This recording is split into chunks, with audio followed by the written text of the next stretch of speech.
continuation for the photochemistry. So next, in the previous class we saw photoreductions. Photoreductions already over.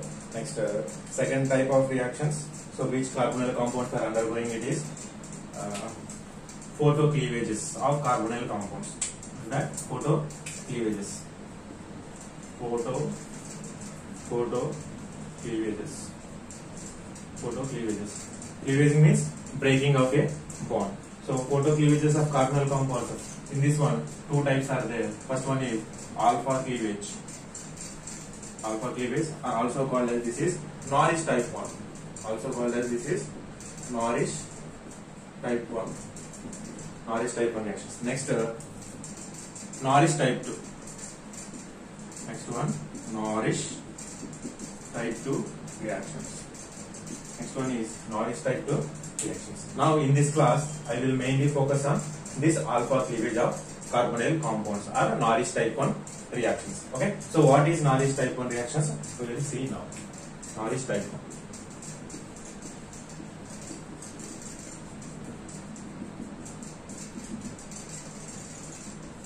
Norris type 1 reactions are alpha cleavage. Generally, carbonyl compounds will undergo this type of reactions. Carbonyl compounds will undergo this Norris type 1 reaction. Suppose take one molecule.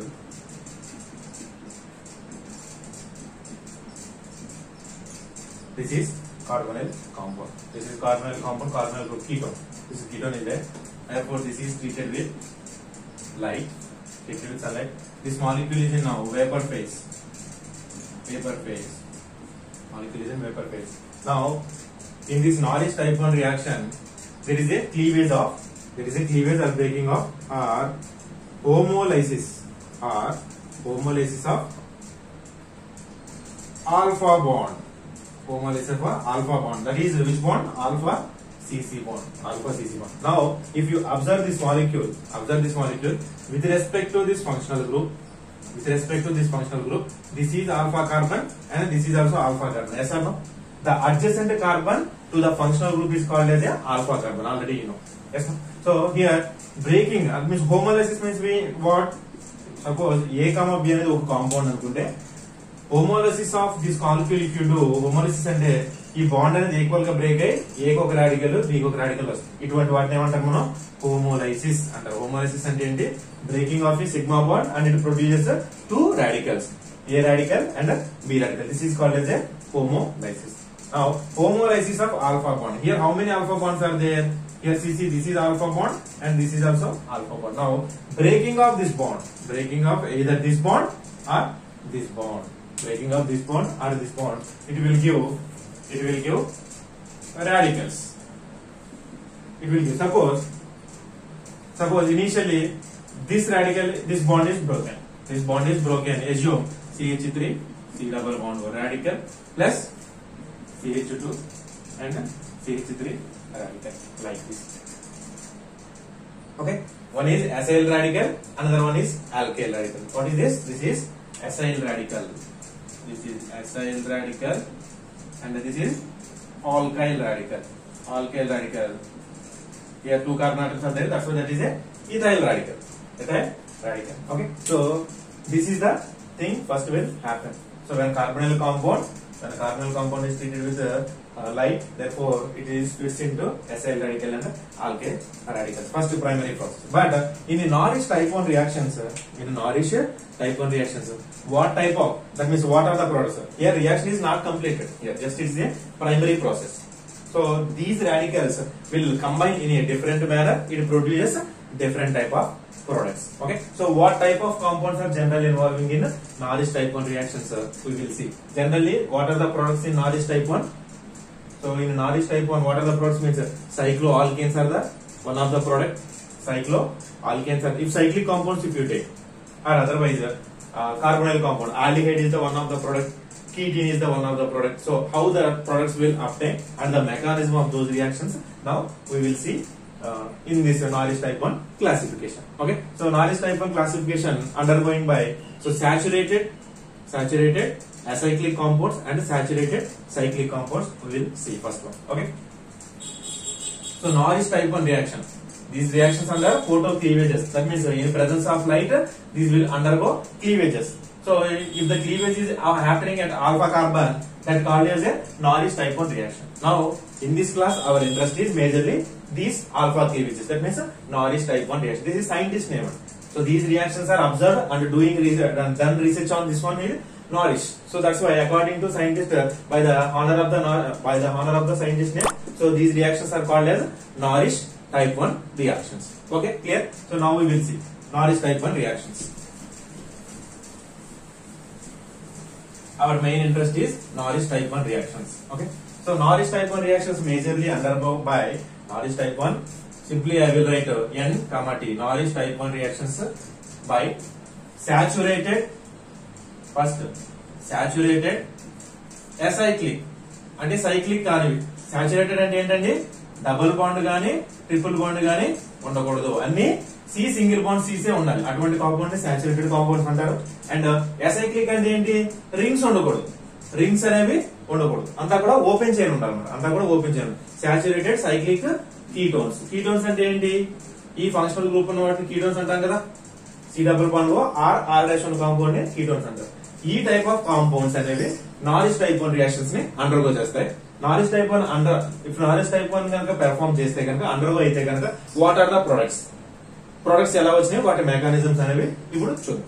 Okay, in this classification లో అంటే నారిస్ type 1 లో మనం ఏంటంటే saturated acyclic ketones మనం చెప్తాం, saturated cyclic ketones కూడా చెప్తాం, కానీ నేను తర్వాత చూద్దాం. So presently mainly our focus is now for saturated acyclic ketones. ఒక ఎగ్జాంపుల్ ఇస్తాం మీకు, సాచురేటెడ్ అసైక్లిక్ కీటోన్స్ అనేవి ఎలా ఉంటాయి. సో సార్ చూస్తే CH3 CH2 C double bond O CH CH3 CH2 CH3 ఒక కాంపౌండ్ తీసుకోండి. Assume this is a ketone or not? Functional group చూడండి ఇక్కడ. Yes, this is a ketone. Symmetrical ketone or unsymmetrical ketone? Obviously this is unsymmetrical ketone. Why? Because with respect to carbonyl group, this ethyl group is different and this is isobutyl group is different. Yes or no? So that's why it is a unsymmetrical ketone. So it is a saturated or not? Yes, it is a saturated. No C double bond C's are present. Saturated type. Acyclic or not? Yes, no rings are present. Next, ketone or not? What is the functional group here? Carbonyl group is the functional group. Therefore, this is a perfect example for the saturated acyclic ketone. Right? So these type of compounds are treated with light in a vapor condition, vapor phase. That means the substance in, what is the physical state of this substance? Vapor phase. What is the physical substance? What is the physical state?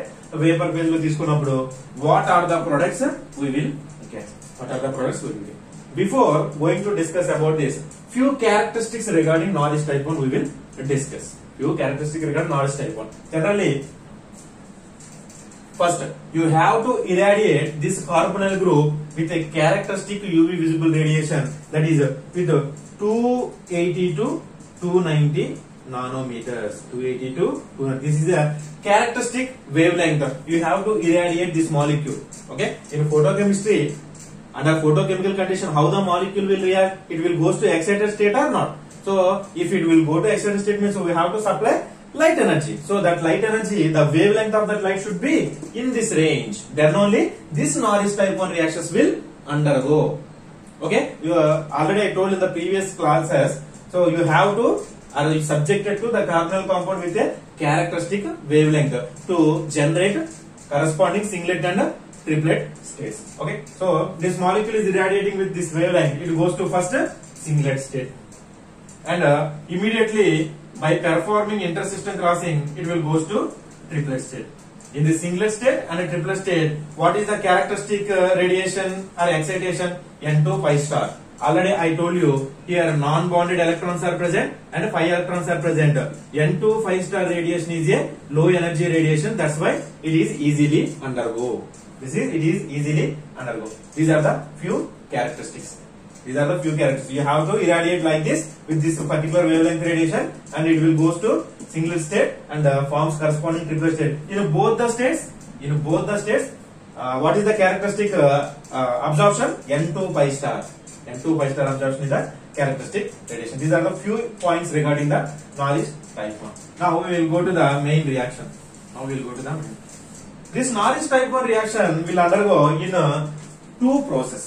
General గా ఎన్ని process లో జరుగుతుందండి నారిస్ type 1 reactions అనేవి 2 process లో జరుగుతుంది. First one is primary process. Primary process లో ఏం జరుగుతుందంటే ఏం చెప్పాను, నారిస్ టైప్ 1 లో ఏం జరుగుతుంది అని చెప్పాను, alpha cleavage, alpha CC bond cleavage, alpha CC bond cleavage. ఇక్కడ చూడండి ఇది ఆల్ఫా బాండ్, ఇది ఆల్ఫా బాండ్. సపోజ్ నేను ఏమనుకుంటానంటే ఈ బాండ్ బ్రేక్ చేస్తున్నాను, ఈ బాండ్ బ్రేక్ చేస్తున్నాను, ఆల్ఫా క్లీవేజ్ కదా. నారిస్ టైప్ 1 అంటే ఏం చెప్పాను, ఆల్ఫా క్లీవేజ్. ఈ బాండ్ క్లీవ్ అవుతుంది, ఈ బాండ్ క్లీవేజ్ హోమోలసిస్ కదా. హోమోలసిస్ అంటే ఏంటి, ఇక్కడో రాడికల్ ప్రొడ్యూస్ అవుతుంది, ఇక్కడో రాడికల్ ప్రొడ్యూస్ అవుతుంది. రిజల్టెంట్ ప్రొడక్ట్ ఏంటి మనకి, ఇక్కడ చూడండి మన ఇంట్రెస్ట్ అంతా ఈ సిసి బాండ్ బ్రేకింగ్ మీద. రిజల్టెంట్ ఏంటి, బై రాడికల్స్ అండి. CH3 చూడండి ఎలా రాస్తాం, CH3 CH2. ఈ బాండ్ ఏం బ్రేక్ చేయలేదు, bond C double bond O, ఈ బాండ్ బ్రేక్ అయింది కాబట్టి ఈ రాడికల్ ఇక్కడ రాస్తున్నాను. అబ్జర్వ్ అవుతుందా, ప్లస్ నెక్స్ట్ రిమైనింగ్ ఏముంది ఇంకా CH రాడికల్ ఇంకా యాజ్ ఇట్ ఈస్ గా రాసేస్తాం, CH3 CH2 అండ్ CH3. అంటే మనకి 2 రాడికల్స్ అనేవి ప్రొడ్యూస్ అయింది. దీన్ని ప్రైమరీ ప్రాసెస్ అంటారు. ఇదేంటిది, ఈ ప్రైమరీ ప్రాసెస్ లో ఏం జరిగింది, మనకి 2 రాడికల్స్ అనేవి ప్రొడ్యూస్ అయ్యాయి. Primary, this is primary process, primary process. Next secondary process అంటే బై రాడికల్స్ ప్రొడ్యూస్ అయ్యాయి. మనకి ఏమైనా ప్రొడక్ట్స్ వచ్చినాయండి, లేదు. ఇంటర్మీడియట్స్ ఇక్కడ ఫ్రీ రాడికల్స్ అనేవి జనరేట్ అయినాయి, intermediates generated. Now the thing is how the intermediates, these 2 intermediates are combining, it will give different products. Okay, so now secondary process I am explaining you. Secondary process I am explaining you. So first one I will take, this is acyl radical, this is acyl radical, and this one is alkyl radical, this is alkyl radical. Now acyl radical, see my interest is now secondary process lo em jarugutundi, acyl radical ఏ విధంగా react అవుతుంది, how the acyl radical will react. This is the acyl radical now, as the same. ఇదే దీనే నేను ఇక్కడ చూస్తాను. ఇది ఏం జరుగుతుందంటే decarbonisation reaction జరుగుతుందండి. ఇక్కడ ఏం జరుగుతుంది, డీకార్బనైజేషన్ అంటే ఈ సిసి బాండ్ ఉంది కదా, ఇది కూడా బ్రేక్ అయిపోతుంది. ఇది కూడా బ్రేక్ అవడం వల్ల దీని మీద దీనికో రాడికల్, దీనికో radical, elimination of the carbon monoxide, elimination of the carbon monoxide. అంటే ఇది ఈ కార్బోనైల్ గ్రూప్ అనేది కార్బన్ మోనాక్సైడ్ కింద ఎలిమినేట్ అవుతుంది. ఇంకేముంది మనకి ఇక్కడ CH3 CH2 radical, CH3 CH2 radical. Now ఈ రాడికల్ అనేది సేమ్, అంటే ఇక్కడ ఎసైల్ రాడికల్ అనేది ఒకటే ఉండదు కదండి, మెనీ ఉంటాయి. మెనీ మాలిక్యూల్స్ కంబైన్ అవుతాయి, మెనీ రాడికల్స్ ప్రొడ్యూస్ అవుతాయి. అప్పుడు అదే రకంగా ఇది కూడా ఒకటే ఉండదు కదా, మెనీ రాడికల్స్ ఉంటాయి. అంటే ఇది ఇంకొక రాడికల్ తో రియాక్ట్ అవుతుంది, సేమ్ అదే టైప్ ఆఫ్, అంటే డైమరైజేషన్ టైప్ అన్నమాట. ఇది రియాక్ట్ అయ్యి ఇది రియాక్ట్ సేమ్. నా డైమరైజేషన్ ఈ కార్బన్ కి లింక్ అవుతుంది, అది ఈ CH2 and CH3. Therefore what is the product here, alkane. What is the product here, alkane is the product. Okay, so this is one compound. What we will get by undergoing here ఏంటిది, decarbonylation reaction. Here decarbonylation, this is decarbonylation reaction, one process. Okay, so next one,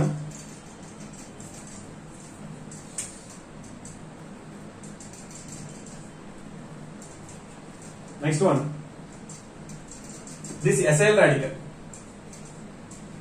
this acyl radical reacting with this molecule alkyl radical. అదే ఇక్కడ నుంచి ఈ molecule చూడండి, ఇక్కడ చూడండి, ఇక్కడ ఎన్ని హైడ్రోజన్ ఉన్నాయండి, ఇక్కడ ఎన్ని హైడ్రోజన్ ఉన్నాయి, ఇక్కడ 2 హైడ్రోజన్స్ ఉన్నాయి. 2 హైడ్రోజన్స్ నేను వీటిని ఎలా రాస్తాను చూడండి, 2 హైడ్రోజన్స్ ఉన్నాయి, హైడ్రోజన్ ఇలా రాస్తాను. ఓకే, రాసుకోవచ్చా లేదా, 2 హైడ్రోజన్స్ ఉన్నాయి.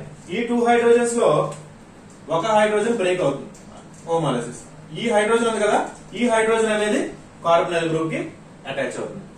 అటాచ్ అయిన తర్వాత ఇక్కడ ఈ రాడికల్ కంబైన్ అవుతుంది. ఈ రాడికల్ కంబైన్ అన్సాచురేటెడ్ కాంపౌండ్ అనేది మనకి వస్తుంది. Okay, I'm writing now.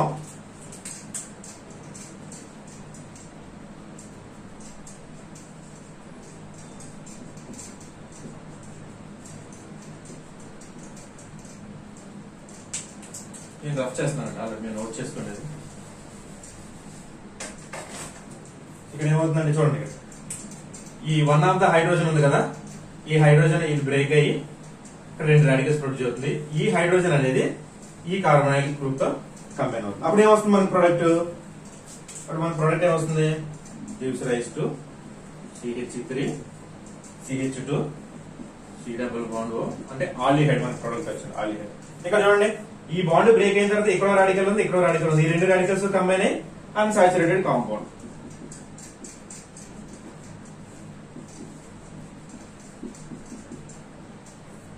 ఇది ఓకేనా? నెక్స్ట్ ఇంకో ప్రోడక్ట్ ఇంకో విధంగా కూడా రియాక్ట్ అవుతుంది.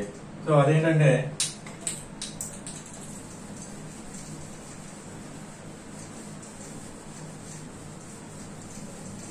ఇక్కడ సెకండ్ ప్రాసెస్ లోనే ఏలో ఈ టైప్ ఆఫ్ అంటే డీకార్బనైజేషన్ ఒకటి, next abstraction of hydrogen from alkyl radical to acyl radical ఇదో type. Next third one is acyl radical నుంచి CH3 CH2 ఇది acyl radical plus alkyl radical తీసుకుంటాం. ఆల్కైల్ రాడికల్ ఈ సెకండ్ ప్రాసెస్ లో ఏం జరిగిందండి? Abstraction of hydrogen from alkyl radical to acyl radical. ఈ third process లో ఏం జరుగుతుందంటే abstraction of hydrogen from acyl radical to alkyl radical. Acyl radical నుంచి ఆల్కైల్ రాడికల్ వెళ్తుంది. అంటే ఎక్కడ నుంచి షిఫ్ట్ అవుతుందంటే ఇక్కడ 2 హైడ్రోజన్స్ ఉన్నాయి కదండి, ఇక్కడ 2 హైడ్రోజన్స్ ఉన్నాయి కదా, ఈ 2 హైడ్రోజన్స్ ఎలా రాస్తున్నారు? ఈ 2 హైడ్రోజన్స్ ని నేను ఎలా రాస్తున్నా? సో ఇక్కడ నుంచి బాండ్ బ్రేక్ అవుతుంది, ఈ హైడ్రోజన్ బ్రేక్ అవుతుంది. అప్పుడు ఇక్కడ రాడికల్ అవుతుంది. ఈ హైడ్రోజన్ రాడికల్ ఉంది కదా, ఇది ఎసైల్ నుంచి ఆల్కైల్ రాడికల్ షిఫ్ట్ అయ్యి ఈ రాడికల్ తో రియాక్ట్ అవుతుంది. ఈ రాడికల్ తో రియాక్ట్ అయితే ప్రోడక్ట్ ఏమవుతుంది? మనకి ప్రోడక్ట్ ఏమవుతుంది? ఇక్కడ రాస్తున్నాను కన్వీనియంట్ గా ఉంటాం. ఇక్కడ చూడండి, హైడ్రోజన్ రాడికల్ షిఫ్ట్ అయ్యి ఆ తర్వాత షిఫ్ట్ అయిన తర్వాత ఇక్కడ రాడికల్ ఉందిగా, ఈ రాడికల్ కంబైన్ అయ్యి ఇక్కడ కీటీన్ ఫార్మ్ అవుతుంది. అర్థమవుతుందా? Double bond C. ఇక్కడ చూడండి, ఆల్రెడీ సిగ్మా బాండ్ ఉంది, ఈ సిగ్మా బాండ్ ఇక్కడ రాశాను. ఈ రాడికల్ కంబైన్ అవుతుంది, double bond C double bond O. ఇటువంటి కాంపౌండ్ ఏమంటారంటే క్యుములేటివ్ డబుల్ బాండ్స్ ఉన్నాయి కాబట్టి వీటిని ketene. Okay, this is ketone and this is ene, that's why this is called as a ketene functional group. Plus now here what we will get? CH, ఈ radical place లో hydrogen abstract అవుతుంది కాబట్టి ఇది CH2 as it is remaining. CH2 అంటే కీటీన్ అనేది ఒక product, alkane అనేది ఒక ప్రోడక్ట్ అండ్ కార్బోనైల్ కాంపౌండ్ అనేది ఒక ప్రోడక్ట్. ఇదంతా కూడా వేపర్ స్టేట్ లో జరుగుతుంది. బట్ ఈ అన్నిటిలో కూడా అంటే ఈ అన్ని రకాలుగా ఈ అన్ని ప్రొడక్ట్స్ ఉన్నాయి కదా, అన్నిట్లో కూడా ఒక మేజర్ ప్రొడక్ట్ అనేది ఎగ్జిస్ట్ అవుతుంది. What is the major product అంటే decarbonisation reaction is the major one when it is in vapour state. When the molecule if you take and it undergo Norris type 1 reaction in vapor state, decarbonylation reaction is the major one. Here in Norris type 1, decarbonylation is the major reaction. Okay, clear now? This is about the Norris type 1 reaction and the mechanism and how the different products, the different routes to get the different products. Clear now? Now few applications we will see.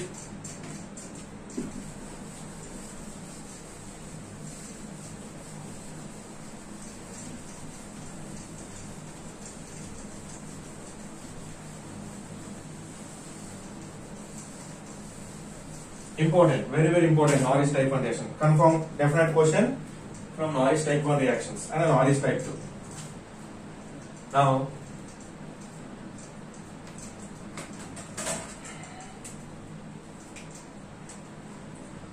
one more example I will give. CH3 CH2 C double bond O,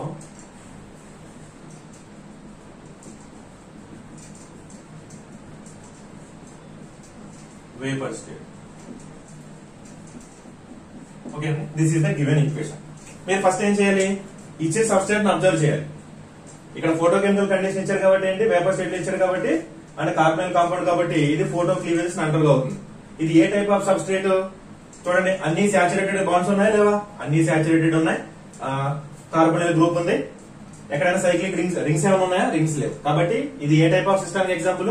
saturated acyclic carbonyl compound. Therefore it will undergo which type of reaction? Norris type 1 reaction. Which reaction? Norris type 1. In a Norris type 1, what is the reaction? What is the important principle here? Cleavaging of alpha bond.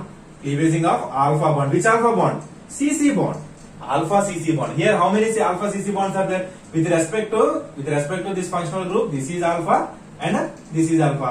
Either this bond will break or this bond will break. Sir ఇక్కడ రెండు alpha bonds ఉన్నాయి కదా, ఏ bond మనం తీసుకోవాలి అంటే కనుక ఇక్కడ selectivity అనేది ప్రిడామినెంట్ రోల్ ప్లే చేస్తుంది. అగైన్ ఎలక్ట్రానిక్ ఎఫెక్ట్స్ ఇక్కడ already you know stability. Once you recall that stability of the free radicals, tertiary free radicals are more stable than the primary free radicals. See, if you break this CC bond, it will produce primary. If you break this CC bond, it produces tertiary. But already we know, according to hyperconjugation, here 9 hyperconjugative structures are there. That's why it is more stable. Here only how many are there? Here how many are there for this one? Only 3 hyperconjugative structures are possible. So more number of hyperconjugations, more stable. So that's why to get stability, this bond only it will break, but not this one. Okay, so like that you have to do. Now first primary process.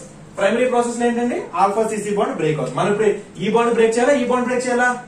ఈ bond break చేయాలి. ఎందుకంటే ఈ bond break అయితేనే మనకి stable tertiary free radical అనేది generate అవుతుంది. Clear? Now CH3 CH2 C double bond. నేను ఈ బాండ్ బ్రేక్ చేసేసా. ఒక హోమోలైసిస్ కదా, హోమోలైసిస్ అంటే generation of the two radicals.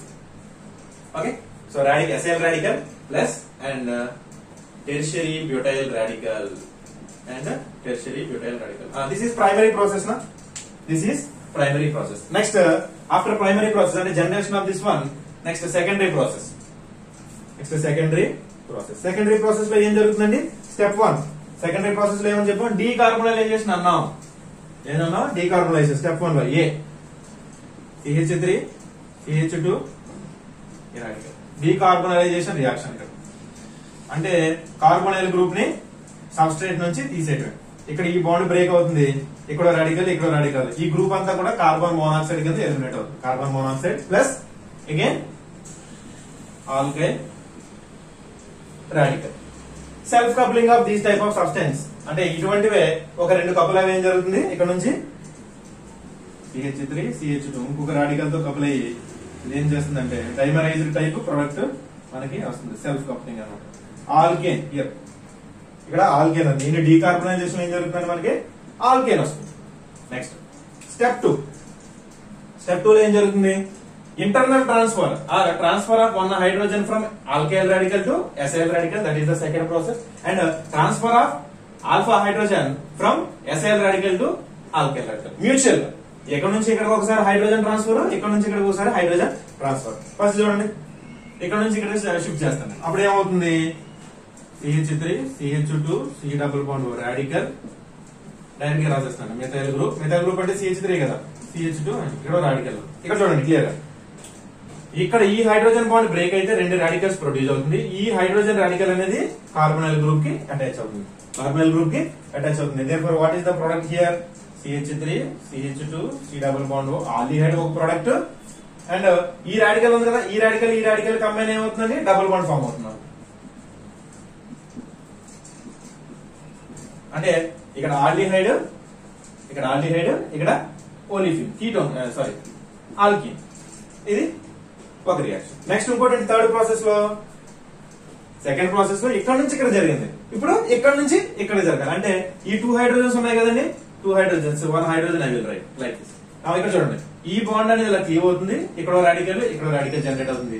ఈ హైడ్రోజన్ రాడికల్ అనేది ఈ కార్బోనైల్ గ్రూప్ దగ్గర అటాచ్ అవుతుంది. అప్పుడు ఏమవుతుంది? మనకు డైరెక్ట్ రాసేస్తున్నాను, మీరు రాసుకోండి నోట్స్ లో క్లియర్ గా. ఇక్కడ కుదరట్లేదు, సఫిషియెంట్ స్పేస్ లేకపోవడం వల్ల. సో ఈ హైడ్రోజన్, ఈ కార్బన్ రాడికల్ దగ్గరికి ఈ హైడ్రోజన్ వస్తుంది, ప్లస్ ఈ రాడికల్ కంబైన్ అయ్యి మనకి ఏం ప్రొడ్యూస్ అవుతుందండి? Ketene. This is called as ketene. అంటే ఇక్కడ సెలెక్టివిటీ ఉందా లేదా? మీరు ఇటువంటి కాంపౌండ్స్ ఇచ్చినప్పుడు ఏంటంటే సెలెక్టివిటీ చూసుకోవాలి. మీరు దేన్ని బ్రేక్ చేస్తే స్టేబుల్ రాడికల్ అనేది ప్రొడ్యూస్ చేస్తున్నారు. మీరు దీని కనుక బ్రేక్ చేస్తారనుకో, ఈ బాండ్ కనుక బ్రేక్ చేస్తే మీరు ఇథైల్ రాడికల్ వస్తుంది, అంటే ప్రైమరీ రాడికల్, అది అన్స్టేబుల్, దాన్ని బ్రేక్ చేయకూడదు. అదే సెలెక్టివిటీ. ఈ టైప్ ఆఫ్ ఎగ్జాంపుల్స్ వేస్తారు ఖచ్చితంగా.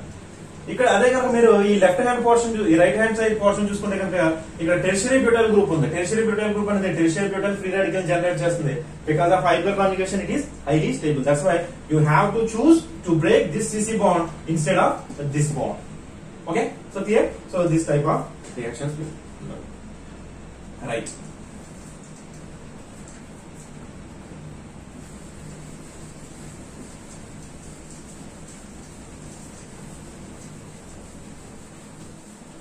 నెక్స్ట్ జనరల్ గా ఈ నారిస్ టైప్ 1 రియాక్షన్స్ అనేవి వేపర్ స్టేట్ లో జరుగుతుంది. సొల్యూషన్ స్టేట్ లో వెరీ రేర్ అండి. సొల్యూషన్ స్టేట్ లో వెరీ రేర్. ఓకే, అంటే కీటోన్ కాంపౌండ్ మనం గ్యాసెస్ ఫామ్ లో తీసుకున్నప్పుడు ఈ నారిస్ టైప్ 1 రియాక్షన్స్ అనేవి జరుగుతాయి. డీకార్బోనేషన్ ఇదంతా చూసాం. సొల్యూషన్ ఫేజ్ లో చాలా అన్ని సొల్యూషన్ అంటే కొన్ని ఉన్నాయి, కొన్ని కీటోన్స్ ఉన్నాయి, కొన్ని కీటోన్స్ సొల్యూషన్ ఫేజ్ లో ఎగ్జిస్ట్ అవుతాయి. సొల్యూషన్ ఫేజ్ లో రియాక్షన్ చేసినప్పుడు జరుగుతాయి కానీ but very rare, very uncommon అన్నమాట. అంటే ఇచ్చిన కాంపౌండ్ లో the given compound contains stable free radicals అంటే ఎలైలిక్ గ్రూప్స్ గానీ బెంజైలిక్ గ్రూప్స్ గానీ ఉన్నప్పుడు అవి highly stable allylic and benzylic radicals produce చేస్తాయి. సో అలాంటప్పుడు మాత్రమే ఈ type of నారిస్ type 1 reaction solution phase లో అక్కడ అవుతాయి. ఓకే, సో ఒక ఎగ్జాంపుల్ చెప్తాను చూడండి మీకు. Phenyl group CH2 C double bond O and CH2 and phenol here also. So these type of substrates ఇచ్చినప్పుడు ఇటువంటి సబ్స్ట్రేట్ ఇచ్చినప్పుడు HNO సొల్యూషన్ స్టేట్ అంటే ఫిజికల్ స్టేట్ ఏంటంటే ఇక్కడ సొల్యూషన్ స్టేట్. ఈ కాంపౌండ్ అనేది సొల్యూషన్ స్టేట్ లో ఉంది. So in presence of light condition ఇక్కడ చూడండి మనకి నారిస్ టైప్ 1 కదా. నారిస్ టైప్ 1 లో ఏంటంటే major first primary alpha cleavage. ఇవి గుర్తుపెట్టుకోవాలండి మీరు. నారిస్ టైప్ 1 అంటే ఏమి ఉండాలి? నారిస్ టైప్ 1 అంటే కార్బనల్ కాంపౌండ్స్ ఉండాలి. కార్బనల్ కాంపౌండ్స్ ఉండి in presence of light condition లో ఆల్ఫా క్లీవేజ్ అనేది జరుగుతుంది. ఇక్కడ ఈ బాండ్ క్లీవ్ చేయొచ్చు, మనం ఈ బాండ్ క్లీవ్ చేయొచ్చు. ఏ బాండ్ క్లీవ్ అవుతుందంటే ఈ బాండే క్లీవ్ అవుతుంది, ఇది క్లీవ్ అవుతుంది. ఎందుకని ఈ బాండ్ బ్రేక్ చేస్తే ఇక్కడో రాడికల్ ప్రొడ్యూస్ అవుతుంది. ఇక్కడ 2 బెంజీన్ రింగ్స్ ఉన్నాయి. ఈ 2 బెంజీన్ రింగ్స్ మీద ఈ రాడికల్ అనేది డిస్పర్స్ అవుతుంది. therefore this one produces stable free radical. Compared to here also phenyl group is there, but only one is there. But here 2 phenyl groups are there. So over on the entire 2 rings, this radical will disperse. Therefore, it gives the stability to this radical. That's why this bond will break. Okay. So what are the product? What is the primary process here? Generation of pH CH2. ఇక్కడ ఉంది ఈ bond break చేసాం plus